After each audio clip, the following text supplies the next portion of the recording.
good afternoon, and welcome to Robin Minds. My name is Isabella Adediji.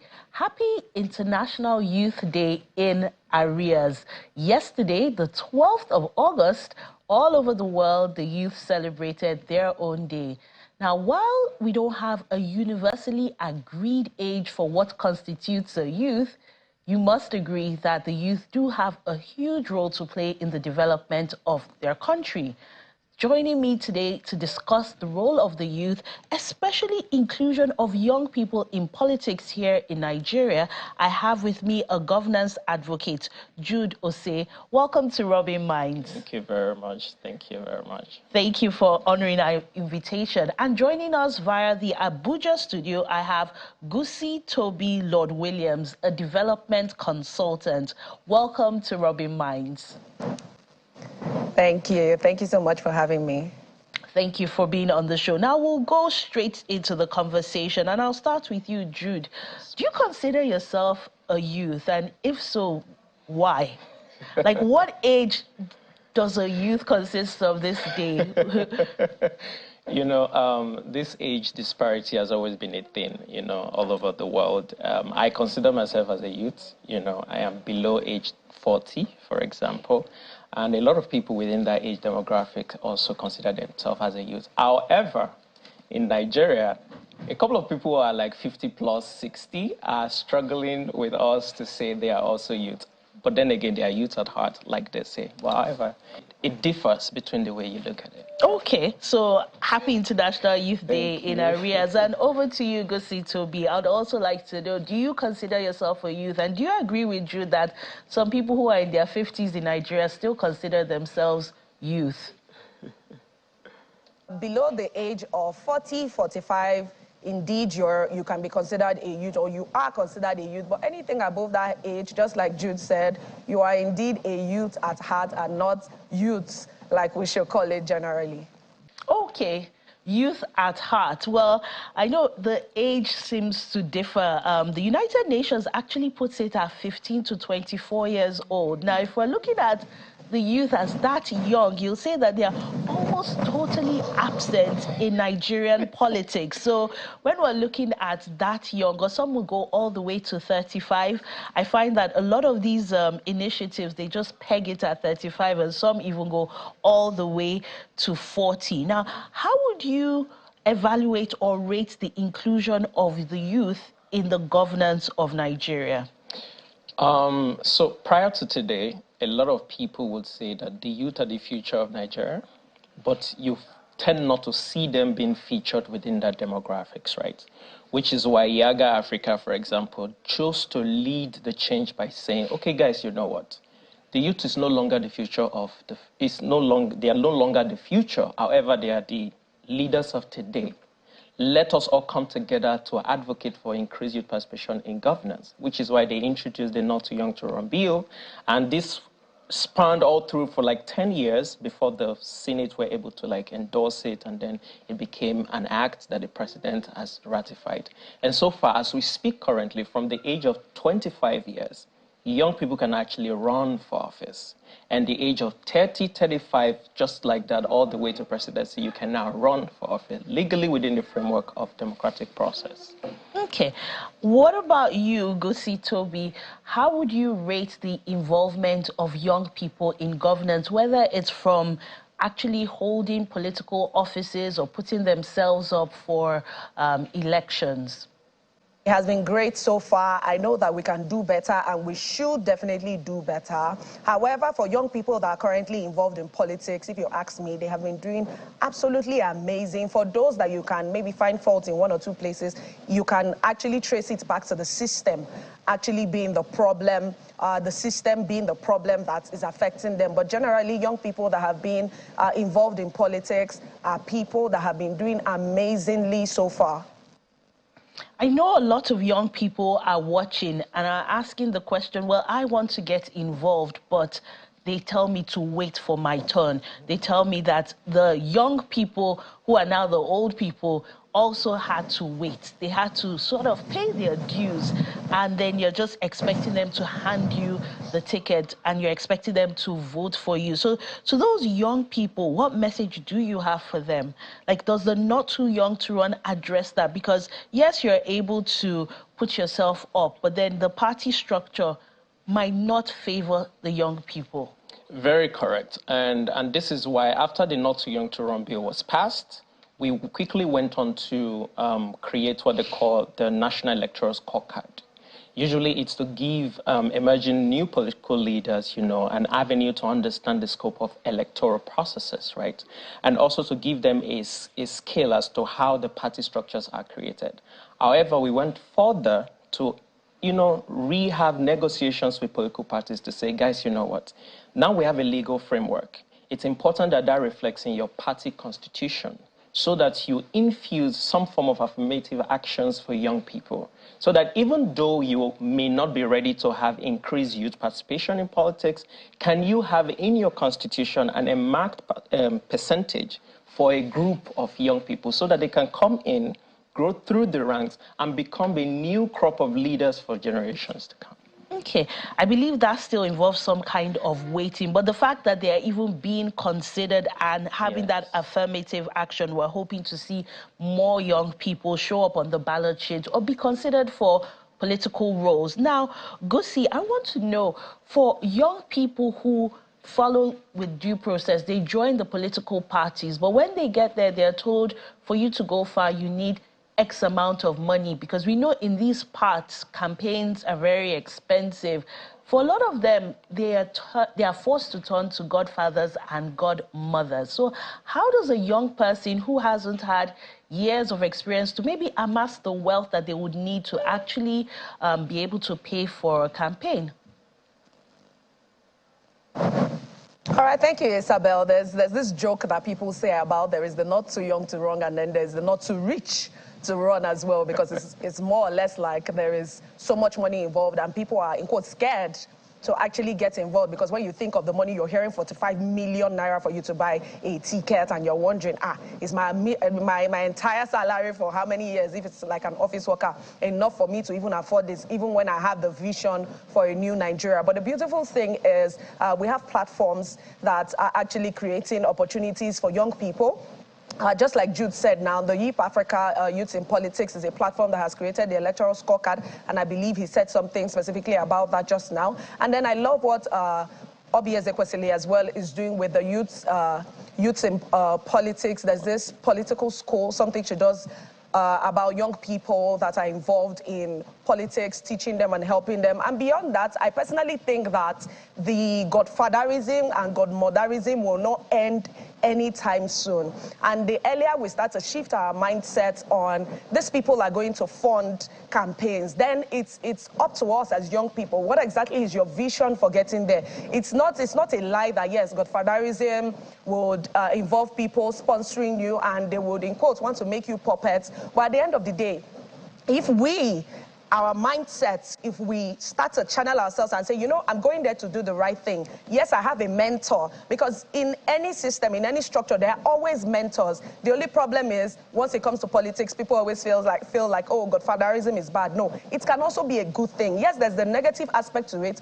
Just like I said, people want to make you puppets. But at the end of the day, godfatherism and godmotherism can also be a good thing, as to having people that have been there, done that, and are willing to sponsor. There are people that don't have the vision, but you as a young person, you have the vision, you have the capacity, you have the willpower to actually lead and be in that position, and they are willing to support you financially to be in that position. And like I always say to young people, especially those that are, ranting a lot on Twitter, what exactly do you bring to the table? Yes, you don't have the money, but do you have the popularity? Do you have the capacity? Because it's one thing to be excellent, it's another thing to have the capacity, another thing is to build the popularity for yourself, build the momentum for yourself. People are willing to come and support you when you have the momentum. People will say, oh, I'm a part of a political party and people are not supporting me, people are not this. But so are you Gusi, building you're the saying that if you for come yourself? with Are you building a plan, you're going to find mentors or godfathers and godmothers that will be able to support you because you've come with something to the table. Absolutely. Now, Jude, I want to know,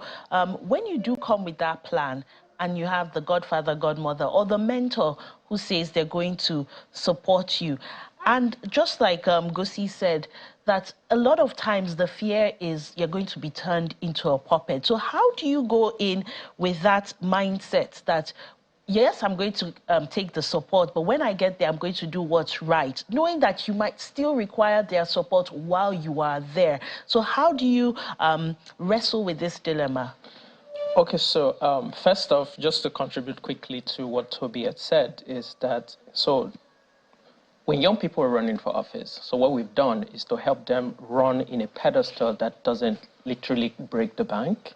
So we've created different structures to ensure that they leverage to reduce their campaign expenses, right? So to answer your question, you cannot run in isolation. There are people who have been there, there are those who have interests, right? And usually it comes from different constituents. So if you're going to be running for office, you're running from somewhere. That place, there are people called the stakeholders, people who have built some form of track records. They either want you to continue or they want to end their own reign. Either way, for anyone who is interested in you, they come in like an investor, as a mentor. This is what we call godfatherism. Regardless of the interest, you as an individual, like I tell young people, understand that you represent a huge demographics of the future. You must be able to cooperate and compete. As much as possible, a lot of people's future rests on your shoulder. Do things that are in line and ethical, and do other things that make sure that your godfatherism are at peace with you. Okay. Now, Gusi, when we look at some of the young people who do have the opportunity to run for office, and some of them end up either elected or appointment, we find that quite a number of them are related, maybe the daughters or the sons or the relatives of a current lawmakers or current political office makers. What do you make of that, this godfatherism or godmotherism that is being passed from one generation to another generation? And just like, say, in other countries where you have a particular family that's known for politics, what do you make of that here in Nigeria? I was speaking to my friend before this session, and we were specifically talking about the democracy that Nigeria believes to be practicing, because it just seems as if we're practicing gerontocracy beyond anything that democracy has to offer. And like just like you said, most times you see systems where it's always like there's a handover. So it's almost as if there is a king and queen, and then it has to be passed down hereditary in the family. But the truth is, competence plays a huge role for young people that want to get involved. And in as much as we see these things happen, competence and capacity, like I will always say, is something that is very important. If you're competent and the people know that you're competent, so there is the competence, being competent part of it, and there's the awareness. People have to know that you're competent. I'm going to give a very practical example. I know Isabella, you probably have never met me, but I know you as a TV host. I know that you're competent. There is the visibility of you that I see out there. So what's the visibility of the people that are competent? Because we can keep saying, oh, they're giving it to their sister, they're giving it to their brother. What do we know that you do? What do you do? How do we know that you do it? I know Jude, my friend, as an amazing political analyst, as somebody, I mean, I see him on TV, I see what he does online and even on the offline space. I know what he does. I see what he does, and I know that he's excellent and competent at it. So before we are castigating and pointing fingers, let's be sure that we ourselves are competent. So if you're competent, make sure that you are also putting out yourself in such a way that you are visible enough. People know what you are and what you're doing. Yes, it's currently happening, but how do we cope these things? Is by putting out yourself in such a way that they know that this person is competent enough to actually be in that position. It's not enough to just be competent, but you have to show up, and people need to know you for something. So they need to know that you're competent in this area, but you're also willing and available to take office. So let's say we follow all of this. but yet there are certain people that have to be compensated. So when you see, let's use the ministerial list, for example, Gotcha. you know that the president has to balance politics with competency. There's certain people that have to be on that list. And as a result, it then reduces the number of slots available for affirmative action, whether it's for women or for young people. So how do you still have a fighting chance? Because going by the looks of things, we're still struggling to see a large number of people, young people, on these lists, whether it's appointment at state level, local level, or at federal level, despite the fact that the youth constitutes a huge majority of the population. And that's what democracy is about, that representation of the people, for the people, by the people. That's quite very interesting, Isabel. The truth is, we like it or not, there are stakeholders that governs nations, right? And everybody have different interests. And considering the fact that we have quota systems in Nigeria, and that also affects the way even the president or any other person in power consider distribution of appointments, positions, and as you name it. Regardless of how we see it, they are always ways they balance some of these things. And either way, you either support a certain candidate who is probably going to cut the quota, as it were, and then find ways to work together to achieve the same purpose or interest that you would naturally do if it were you, you know? So these are the consensus that usually happen. Is why you see the president takes, for example, 60 days, and some may take less. Regardless, these are the compromises and consensus that must be made before a list like that is released. And whenever they don't find any, you see them release them in batches. Okay. Gusi, Toby, I would like you to contribute to that. What do you make of the fact that a lot of what we're still seeing today in this new dispensation still doesn't have a lot of young people, considering the proportion of young people in the population? I want to believe that the government still has a lot that they have not told us yet with regards to involving young people, because even when I checked the list myself, I was wondering, okay, maybe there's another list coming up and a lot more young people will be involved, because if you check the population, the young people have a higher volume when it comes to the number of people that you are going to govern. So if you're going to be working on policies that would affect these young people, they should be involved in the policy-making processes and other things involved. So yeah, I want to personally believe that there is something, another list that would involve more young people that we're yet to see.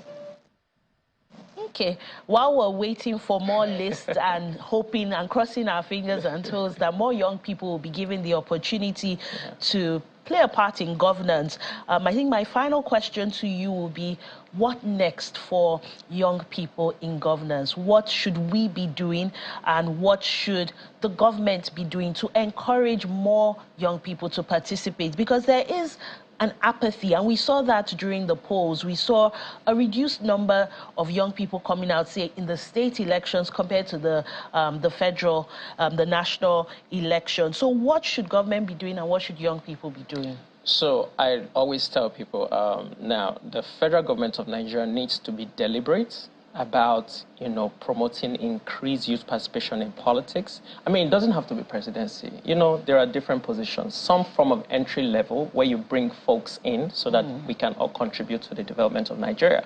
Also, the federal government must encourage the private sector to stimulate, SMEs, for example. In this case, I'm talking about financial institutions currently consider young businesses as high-risk lenders. That has to change.